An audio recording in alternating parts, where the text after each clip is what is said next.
صلی اللہ علیہ وسلم۔ بسم اللہ الرحمن الرحیم۔ لإيلاف قريش إيلافهم رحلة الشتاء والصيف فليعبدوا رب هذا البيت الذي يطعمهم من جوع وآمنهم من خوف وقال لقد جاءكم رسول من أنفسكم وفي رواية من أنفسكم عزيز عليه ما عنتم حريص عليكم بالمؤمنين رؤوف رحيم وقال النبي صلى الله تبارك وتعالى عليه وسلم إن الله خلق الخلق فاختار من الخلق بني آدم ثم اختار من بني آدم العرب ثم اختار من العرب قريشا ثم اختار من قريش بني هاشم ثم اختارني من بني هاشم فأنا خيار من خيار وفي رواية لم أزل خيار من خيار وقال النبي عليه الصلاة والسلام أنا أنفسكم نسبا وصهرا وحسبا ليس في آبائي من لدن آدم سفاح وكلنا نكاح او كما قال النبي عليه الصلاة والسلام۔ حضور علیہ السلام کی سیرت کے سلسلے کو کچھ جمعوں سے لے کے چل رہے ہیں۔ پچھلے جمعے کے بعد آپ علیہ السلام کے آباء و اجداد میں اوپر کے دادا ہیں قصی، ان تک پہنچی۔ ان کی اولاد میں دو بیٹے ہیں، عبد مناف اور عبد الدار۔ جو عبد مناف ہیں ان کو قریش کے جتنے منصب تھے اس میں سے کچھ نہیں ملا۔ قصی نے سارے منصب، سارے ڈپارٹمنٹس، جتنے شعبے تھے وہ اپنے بیٹے عبد الدار کے حوالے کر دی۔ لیکن عبد مناف جو تھے وہ عقل مند بھی زیادہ تھے اور صلاحیتیں بھی ان میں زیادہ تھیں، اور اپنے والد کی وراثت کو لے کے آگے جو ان کی سرداری آ رہی تھی اس کو باقی رکھ کے آگے چلانا، اس کی صلاحیت عبد الدار کی نسبت عبد مناف میں زیادہ تھی۔ پنچایتی سسٹم، لوگوں کو جمع کر کے کھلانا پلانا، لوگوں کے فیصلے کرنا، کسی کے لیے کسی سے بات کرنا، کسی کا کام کروا کے دینا، یہ کچھ چیزیں ہوتی ہیں لیڈ کرنے کی۔ یہ اللہ کچھ کو دیتا ہے کچھ کو نہیں دیتا۔ تو قصی نے جاتے جاتے یہ کیا کہ سارے منصب اور شعبے وہ بڑے بیٹے عبد الدار کو دے دیے۔ عبد الدار میں صلاحیت عبد مناف کی نسبت کم تھی۔ عبد مناف نے اپنے والد کی تقسیم کو باقی رکھا اور منصب اور شعبے سارے اپنے بڑے بھائی کے پاس رہنے دیے، اور اس میں کوئی نزاع اور اختلاف نہیں کیا۔ لیکن عبد مناف کے دنیا سے جانے کے بعد ان کے آگے بیٹے ہیں ہاشم، عبد مناف کے بیٹے۔ یہ جو تھے انہوں نے اپنے چچیرے بھائیوں سے جو عبد الدار کی اولاد ہے ان سے اختلاف کیا کہ ہمارے دادا کی میراث مشترک تھی اور اب سارے منصب تمہارے پاس ہیں، اس میں سے کچھ ہمیں دو کچھ تم رکھو۔ پھر وہ ایک جھگڑا کھڑا ہوا، آخر میں صلح اس بات پہ ہوئی کہ کچھ منصب بنو عبد مناف کے پاس آ گئے اور کچھ منصب بنو عبد الدار کے پاس چلے گئے۔ یہاں تک پچھلے جمعے پہ میں تقریباً ذکر کر چکا ہوں۔ جو منصب اور شعبے بنو عبد مناف کے پاس آئے ان میں سقایا تھی، حاجیوں کو پلانے کا کام، رفادہ تھا، حاجیوں کو کھلانے کا کام، قیادہ تھا، لشکروں کی قیادت، قافلے جاتے تھے ان کی قیادت کرنا، یہ بنو عبد مناف کے حصے میں یہ تین شعبے تھے۔ تو ہاشم جو تھے یہ اپنی ذات میں بڑے سخی تھے اور خوبصورت بھی بہت تھے، اور سرداری کی ساری صفات ان میں موجود تھی، اور انہوں نے سب سے پہلے قریشی قافلوں کی بنیاد ڈالی، جو قافلے تجارت کے لیے شام جاتے تھے اور تجارت کے لیے یمن جاتے تھے۔ یوں کہہ لو یہ دو بڑی مین پاورز تھیں اس وقت، جو بڑے حکومتیں سمجھی جاتی تھی وہ یہ دو تھیں۔ ایک یمن کی سائڈ تھی جو شاہ حبشہ نجاشی مشہور ہے، ان کی یہ ایک پوری امپائر تھی، بڑی لمبی چوڑی سلطنت تھی۔ اب تو یہ جنگ عظیم دوم کے بعد حصے تقسیم ہو گئے تو چھوٹے چھوٹے ملک بن گئے، ورنہ بڑی بڑی سلطنتیں ہوتی تھیں۔ تو یمن سائڈ پہ شاہ حبشہ تھا جو نجاشی ہے۔ نجاشی کی تاریخ آگے چل کے آئے گی، ہجرت حبشہ کے وقت میں یہ ایمان بھی لے آئے اور حضور کے ہاتھ پہ بیعت بھی کر لی، پھر آپ علیہ السلام نے ان کا غائبانہ نماز جنازہ بھی پڑھایا تھا۔ اور دوسری سائڈ تھی شام سائڈ، ملک شام۔ شام ایک بہت بڑی سلطنت تھی، یہ فلسطین بھی اس میں تھا، اردن بھی اس میں تھا، شام خود اس میں تھا، بہت لمبا چوڑا علاقہ تھا، عراق تک یہ آتی ہے حکومت۔ اس طرف میں قیصر کی حکومت تھی، شاہ روم کی سلطنت تھی بہت بڑی۔ آپ علیہ السلام کے زمانے میں جو سلطنتیں ملتی ہیں ان میں ایک شاہ فارس ہے، ایران کی سلطنت تھی، اور ایک شاہ حبشہ ہے جو یمن سائڈ تھی، اور ایک شاہ روم ہے جو قیصر کی تھی اور روم والی سائڈ تھی۔ قرآن میں ان تین سلطنتوں کا تذکرہ ملتا ہے، الف لام میم غلبت الروم فی ادنی الارض وهم من بعد غلبهم سيغلبون، قیصر کی روم کی سلطنت کی بات ہو رہی تھی۔ تو جو ہاشم تھے یہ تاجر پیشہ تھے، تجارت کرتے اور ہاتھ کے بڑے کھلے تھے، لوگوں کو کھلانا پلانا، غریب نے سفر کرنا اس کو اونٹ دے دینا سواری کے لیے۔ اونٹ اس زمانے میں گاڑی دینے کے برابر تھے، تو غربا میں اونٹ تقسیم کر دیتے تھے۔ وہ سفر پہ جا رہے ہیں تو وہ ہاشم کے پاس آ کے کہتا تھا مجھے سواری چاہیے، میرے پاس سواری نہیں، تو اپنا اونٹ ان کو دے دیتے۔ سردار آدمی تھا، بڑھیا تاجر پیشہ تھے، تجارت کرتے تھے۔ انہوں نے سب سے پہلے مکے میں تجارت کی قافلوں کی بنیاد ڈالی۔ شام میں نا، ملک شام میں ٹھنڈ بہت زیادہ ہوتی، سردی بہت زیادہ، جو شام کے علاقے تھے، فلسطین وغیرہ جس میں آتے ہیں، اردن آتا ہے، اس میں ٹھنڈ بہت زیادہ ہے۔ تو عرب کے قریش نے یہ کیا کہ تجارت کے دو قافلے بنائے، ایک موسم سرما کا، ایک موسم گرما۔ موسم سرما میں شام میں ٹھنڈ ہوتی تھی تو یہ یمن کی طرف تجارت ہو جاتی تھی جہاں شاہ حبشہ تھا، اور موسم گرما میں عرب میں بھی گرمی ہوتی تھی اور یمن سائڈ بھی گرم تھی، تو موسم گرما میں یہ پھر شام کی طرف سفر کرتے تھے اور تجارتی قافلہ لے کے شام جاتے تھے، مکے کی بنی ہوئی چیزیں وہاں پہنچاتے تھے اور وہاں سے کچھ بنا ہوا لے کے وہ مکہ لے کے آتے تھے۔ چونکہ مکے میں زراعت کم تھی، کھانا پینا کھجوریں ہی ہوتی تھی، تو شام سے تجارت کر کے وہاں سے راشن اٹھا کے لاتے تھے اور پیسہ کما کے لاتے تھے، اور اس میں سارے قریش والے اپنا اپنا پیسہ انویسٹ کرتے تھے۔ مشہور ہے حضرت خدیجہ رضی اللہ عنہا نے پیسے لگائے اور حضور علیہ السلام کو شام بھیجا، اور تجارت کے سفر پہ آپ علیہ السلام گئے۔ یہ وہی سفر ہے، اس کو قرآن نے ذکر کیا ہے رحلۃ الشتاء والصیف، ایک رحلت اور سفر سردی کا اور ایک رحلت اور سفر گرمی کا۔ یا اللہ رب العزت نے فرمایا کہ لإیلاف قریش ایلافہم رحلۃ الشتاء والصیف، میں نے قریش کے لیے یہ دروازے کھولے کہ ان کو ایک سفر شتاء کا دیا، گرمی سردی کا، ایک سفر ان کو گرمی کا دیا۔ اب وہ اس میں سفر کرتے ہیں اور راستے ان کے میں نے پرامن بنائے ہیں، ان کے قافلوں کو کوئی لوٹتا نہیں، ان کے قافلوں کا مال کوئی اٹھاتا نہیں، محفوظ جاتے ہیں اور سفر کر کے واپس آتے ہیں۔ ان قافلوں کی حفاظت کا انتظام بھی کرنے والے یہ ہاشم۔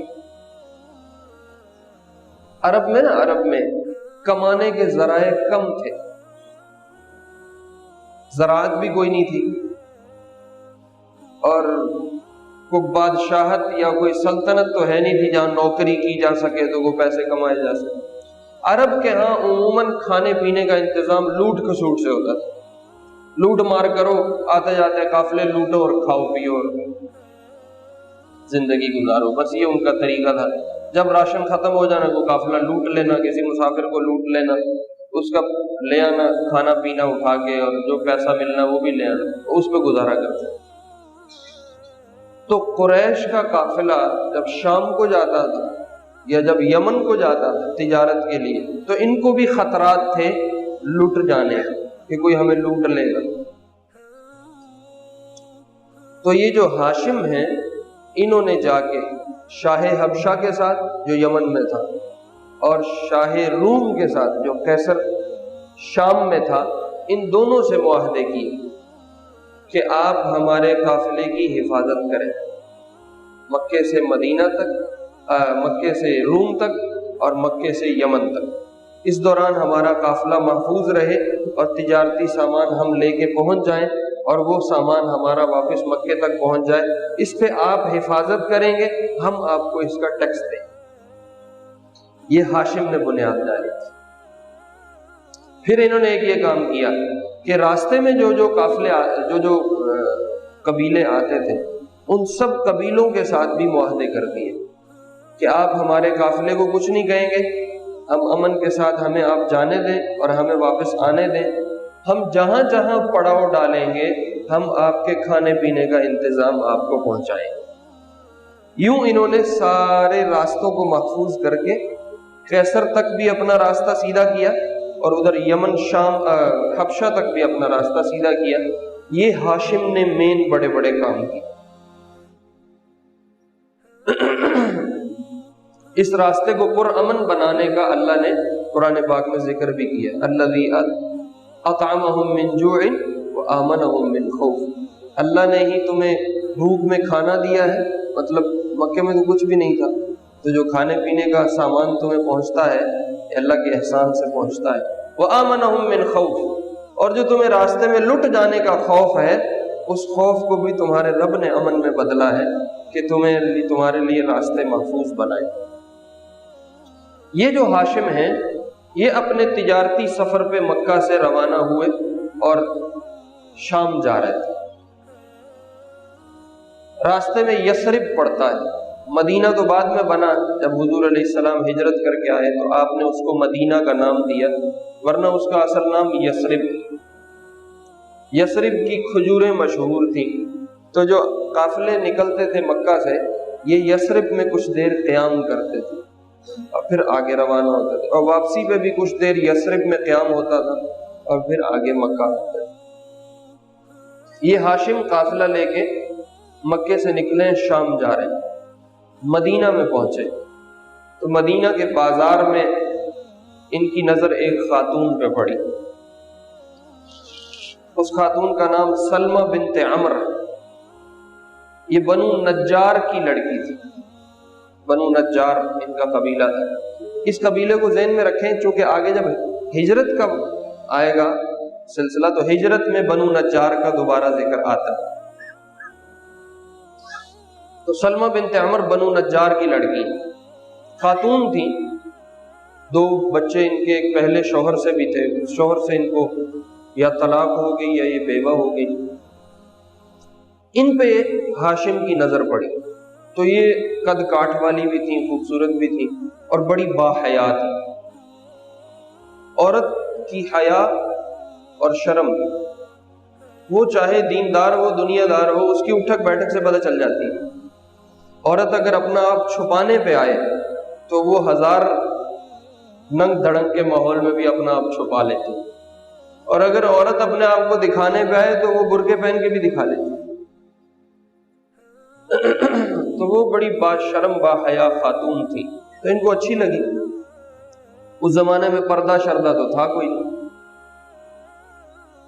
تو انہوں نے اس سے بات کی، نکاح کی، انہوں نے قبول کر لیا۔ تو بنو نجار نے اپنی لڑکی سلمہ بنت عمر کا نکاح ہاشم سے کر دیا۔ یہ مدینہ میں نکاح ہوا۔ ہاشم نے وہاں مہینہ قیام کیا، 2 ہفتے رہے، 4 ہفتے رہے، اس کی کوئی تفصیل نہیں۔ یثرب میں سلمہ بنت عمر کے ہاں ہاشم نے کچھ عرصہ قیام کیا، اور پھر یہ آگے اپنے سفر پہ شام کو چلے گئے، ملک شام کی طرف۔ یہاں ہاشم سے سلمہ بنت عمر کو حمل ہو گیا، اور ایک بچے کی بنیاد پڑ گئی۔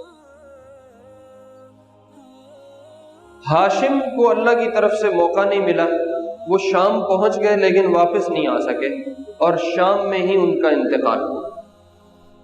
اگر اب اس کو لوکیٹ کیا جائے، اس کی نکالا جائے نقشہ، تو ہاشم کا انتقال غزہ میں ہوا ہے، جو فلسطین کا ایک علاقہ غزہ مشہور ہے، اخباروں میں میڈیا شیڈیا پہ بھی آتا رہتا ہے۔ غزہ کے علاقے میں ہاشم کا انتقال ہو گیا، اور روایات میں لکھا ہے جب ہاشم کا انتقال ہوا تو بڑی عمر نہیں تھی، تھوڑی عمر میں، وہ 25-30 سال 35 سال کی عمر میں، جوانی میں ہی چلے۔ اور یہ بچہ یہاں سلمہ بنت عمر سے پیدا ہوا مدینہ میں، جو ہاشم کا بیٹا ہے۔ جب یہ بچہ پیدا ہوا تو اس کے سر کے کچھ بال پیدائشی طور پہ سفید تھے۔ سفید بالوں کو عربی میں شیب کہتے ہیں، شیب، بوڑھے کو شیبہ کہتے ہیں۔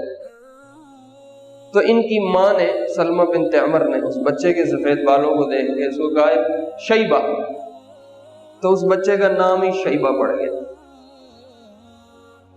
اب یہ بچہ یہاں پلتا رہا سلمہ بنت عمر کے اپنے ننھیال میں، چونکہ ددیال تو ہاشم، وہ تو قریشی تھے، مکے سے آئے تھے، تو ننھیال میں یہ بچہ بڑا ہوتا رہا، 10-12 سال کے عرصے کو پہنچا تو پیچھے عبد مناف کا بیٹا اور اس ہاشم کے بھائی ہیں، ان کا نام ہے مطلب۔ ان کو یہ بات پہنچی کہ میرے بھائی ہاشم کا بیٹا ہے اور وہ یثرب میں ہے، اور وہ شام جاتے ہوئے نکاح سے پیدا ہوا ہے، اور اب وہ بڑا ہو کے 10-12 سال کو پہنچ چکا۔ تو نرینہ اولاد پہ ددیال کو ایک دعویٰ ہوتا ہے کہ یہ ہماری نسل ہے، ہماری اولاد ہے۔ تو مطلب نے اپنے بھتیجے کے لیے مکے سے یثرب کا سفر کیا کہ میں اپنے اس بھتیجے کو لے کے آتا ہوں، ہاشم کا بیٹا ہے، سردار کا بیٹا ہے۔ عرب جو تھے ان کو اللہ نے کچھ خصوصیات دی تھی، ان کا حافظہ بہت تیز تھا عرب کا۔ ایک خصوصیت ان کی یہ تھی کہ ان کی قیافہ شناسی بڑی مشہور۔ قیافہ شناسی ہوتا ہے چہرہ پہچان، فیس ریڈنگ نہیں کہتے، انگلش میں کہتے ہیں فیس ریڈنگ۔ تو عرب میں فیس ریڈنگ بڑی کمال تھی، یہ پاؤں دیکھ کے پہچان لیتے تھے نسلوں کو، شکل دیکھ کے آباء و اجداد کا حساب لگا لیتے تھے، پاؤں کی انگلیاں دیکھ کے خاندان پہچان لیتے۔ یہ ان میں بڑی کمال اللہ نے صلاحیت رکھی، فن تھا ان میں۔ تو جب یہ مطلب پہنچے ہیں یثرب میں اپنے اس بھتیجے کی خبر لینے کے لیے، تو یثرب سے باہر، آبادی کے باہر کچھ بچے کھیل رہے تھے، تو انہوں نے ان بچوں پہ تھوڑا فوکس کر کے نظر لگائی، تو اس میں ایک بچہ ان کو نظر آیا کہ یہ ہمارے خاندان، قیافہ شناسی تھی، پہچان گئے کہ یہ ہمارے خاندان۔ تو اس بچے کو بلایا، تعارف کیا، تو پتہ چلا کہ یہ ہاشم کا بیٹا ہے اور میرا بھتیجا۔ تو انہوں نے کہا بیٹا تیرا باپ بہت بڑا سردار ہے اور تو مکے کی سرداری تیرے ہاتھ آنے والی ہے، اور تو یہاں کہاں گمنامی میں زندگی گزار رہا ہے، چل میرے ساتھ تجھے میں لے کے جاؤں، میں تیرا چاچا ہوں۔ تو وہ شیبہ نے کہا، جو بیٹا تھا، بچہ تھا، بھتیجا، اس نے کہا نہیں میں تو اپنی ماں کے پاس رہوں گا، اٹیچمنٹ ماں کے ساتھ ہی رہے جو ماں کے پاس۔ تو انہوں نے کہا مجھے اپنی ماں کے پاس لے کے جاؤ۔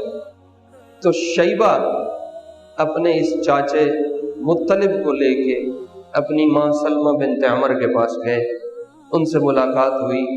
تو مطلب نے سلمہ بنت عمر سے کہا کہ یہ بچہ سردار کا بیٹا ہے اور مکے میں اس کے باپ کا بڑا مقام ہے، اور ہاشم کو اس لیے بھی درجہ حاصل تھا کہ ہاشم جو تھے یہ آنے والے حاجیوں کو سرید بنا کے کھلاتے تھے۔ اصل میں عربی میں حشم یحشم ہوتا ہے ٹکڑے کرنا، کسی چیز کو چھوٹے چھوٹے حصوں میں بانٹنا۔ تو یہ بڑی بڑی روٹیوں کے ٹکڑے کر کے اس کو شوربے میں ملا کے حاجیوں کو کھلاتے تھے، اس لیے ان کا لقب ہاشم پڑ گیا۔ ان کا نام ہاشم نہیں ہے، ان کا نام اصل میں عمر تھا۔ تو مکے میں ان کی سرداری بڑی مشہور تھی ہاشم کی۔ تو ان کی ماں نے دیکھا کہ یہاں یہ بچہ ایسے ہی گمنامی میں رہے گا، اس کا چاچا لینے آیا ہے اور بتا رہا ہے وہاں سرداری ہے، پروٹوکول ہے، تو ماں نے اجازت دے دی کہ ٹھیک ہے آپ اس بچے کو لے کے چلیں۔ تو سلمہ بنت عمر سے شیبہ کو لے کے مطلب اپنی سواری پہ بٹھا کے یثرب سے مکہ آ گئے۔ جب مکے میں داخل ہوئے تو لوگوں نے دیکھ کے کہا عبد المطلب، مطلب کوئی غلام خرید کے لایا ہے۔ اس زمانے میں غلام بکتے تھے، لوگ خریدتے تھے۔ تو بچے کو سواری پہ پیچھے دیکھا تو کہا عبد المطلب، کہ یہ تو کوئی غلام مطلب خرید کے لائے ہیں اور اس کو اپنی سواری پہ پیچھے بٹھایا ہوا ہے۔ ان کا نام اصل میں شیبہ تھا، لیکن چونکہ لوگوں نے اس کو عبد المطلب کہہ دیا تو نام ہی عبد المطلب پڑ گیا، وہ نام چھپ گیا اور لقب مشہور ہو گیا۔ جیسے کوئی کہہ لو دودھ بیچتا بیچتا مشہور ہو جائے تو اس کا اصل نام کچھ اور ہوتا ہے، وہ بھول جاتا ہے اور لوگ کہتے ہیں وہ جو دودھیوں کا گھر ہے وہاں سے جا کے دودھ لے آؤ، وہ نام بھول جاتا ہے۔ تو ایسے ہی وہ شیبہ کا نام لوگ بھول گئے اور عبد المطلب نام پڑ گیا۔ مخلوق کے زبان پہ اللہ بعض ایسی چیز جاری کرواتا ہے کہ وہ پکی ہو جاتی ہے۔ پیدا ہوتے بچے کو ماں نے کہہ دیا ننا تو وہ نام ننا ہی پڑ گیا۔ اب وہ 40 سال میں بھی جا کے لوگ اس کو ننا ہی کہتے ہیں۔ نام پڑ گیا منا تو وہ نام منا ہی پڑ گیا، وہ بوڑھا ہو کے بھی منا ہی رہتا ہے۔ وہ بھلے بتاتا رہے کہ بھئی میرا نام منا نہیں ہے، میرا نام فلاں ہے، لوگ اس کے نام سے شناخت نہیں رکھتے، اس کے پڑ جانے والے لقب سے شناخت رکھتے۔ تو اصل میں ان کا نام شیبہ تھا، لیکن وہ شیبہ نام ختم ہو گیا، اس کو لوگ بھول بھال گئے اور عبد المطلب نام پڑ گیا اور یہی مشہور ہو گیا۔ یہ حضور علیہ السلام کے دادا ہیں۔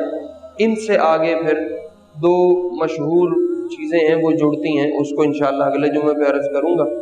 اور عبد المطلب کے ذکر کے بعد پھر آپ کے والد عبداللہ ہیں، اور پھر عبداللہ سے آگے بات آگے چلی جائے گی انشاءاللہ حضور علیہ السلام کی ولادت کی طرف۔ اللہ رب العزت آپ علیہ السلام کی زندگی سننے کی، سیکھنے کی، اس پہ عمل کرنے کی توفیق عطا فرمائے۔ صلی اللہ